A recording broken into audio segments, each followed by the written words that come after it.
Mengapa 11 dari 12 murid Yesus mati dalam penganiayaan? Alkitab dan sumber-sumber lain mempunyai jawaban tentang nasib yang dialami oleh para murid Yesus. Yang pertama adalah Yudas Iskariot.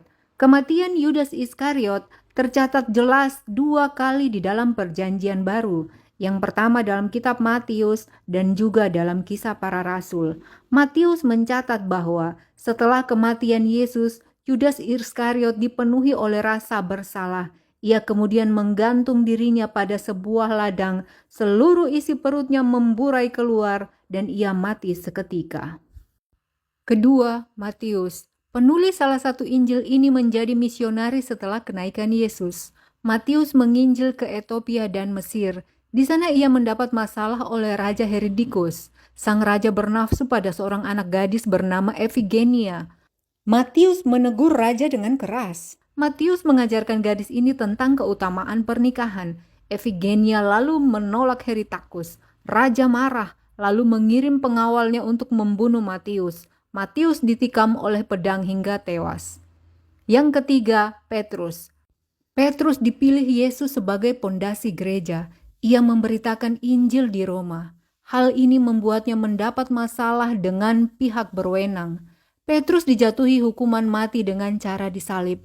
Namun Petrus menganggap dirinya tidak layak mati seperti Yesus. Karena itu, ia meminta untuk disalib dengan kepala di bawah. Saat ini, salib terbalik dikenal sebagai salib Santo Petrus. Yang keempat, Andreas. Saudara Petrus Andreas mengalami nasib yang sama. Dia menginjil di wilayah Akea Yunani. Andreas ditangkap oleh warga lokal. Ia diadili dan kemudian dihukum dalam bentuk salib silang. Saat ini, salib silang disebut sebagai Saint Andrew Cross. 5. Filipus. Filipus menerima karunia penyembuhan. Ia berkeliling Yunani dan membawa orang-orang pada Kristus. Filipus menyembuhkan istri seorang anggota dewan. Wanita ini lalu menolak dewa-dewa lama. Suaminya kemudian melempari Filipus dan menyalibkannya. Keenam, Bartolomeus. Bartolomeus menginjil di India. Ia diyakini telah membawa Injil Matius ke Asia dan sekitarnya. Setelah India, Bartolomeus ke Armenia. Dia membuat Raja Ptolemeus percaya kepada Kristus dan bertobat. Namun saudara laki-laki raja yang takut akan pembalasan Romawi mengulitinya hidup-hidup, kemudian memenggal kepala Bartolomeus. Yang ketujuh, Yakobus. Yakobus adalah murid pertama yang menjadi martir. Dia dijuluki The Son of Thunder karena sifatnya yang berapi-api. Raja Herodes Agrippa memenggal kepalanya. Raja ini adalah raja terakhir dari dinasti Herodes Agung. 8. Tadeus. Tadeus dikenal juga sebagai Yudas bin Selot. Dia menjadi penginjil hingga Edesa Yunani. Tadeus menyembuhkan Raja Abgar kelima dari penyakit kusta, namun mujizatnya dianggap sebagai sihir.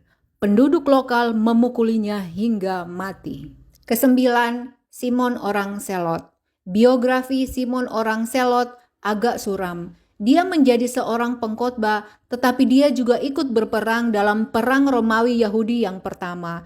Dia lalu disalibkan oleh orang Romawi di Inggris pada tahun 74 Masehi.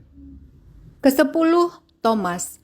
Thomas mendirikan gereja Kristen di India. Dia menginjil di sepanjang pesisir Malabar. Hal ini menyebabkan konflik dengan para pendeta Hindu di Kali. Mereka kemudian menuduh Thomas mencuri pengikut mereka. Ia lalu ditombak sampai mati di Chennai pada tahun 72 Masehi. 11. Yakobus anak Alfeus. Nasib Yakobus kurang diketahui, namun kabar mengatakan bahwa dia mati karena dilempari batu di Mesir. 12. Yohanes. Yohanes adalah satu-satunya murid Kristus yang meninggal tanpa dibunuh, namun dia diasingkan ke Pulau Patmos dibawa ke Kaisaran Domitianus. Setelah kematian Domitianus, Yohanes kembali ke Efesus. Dia memimpin gereja-gereja di Asia sampai kematiannya pada tahun 100 Masehi.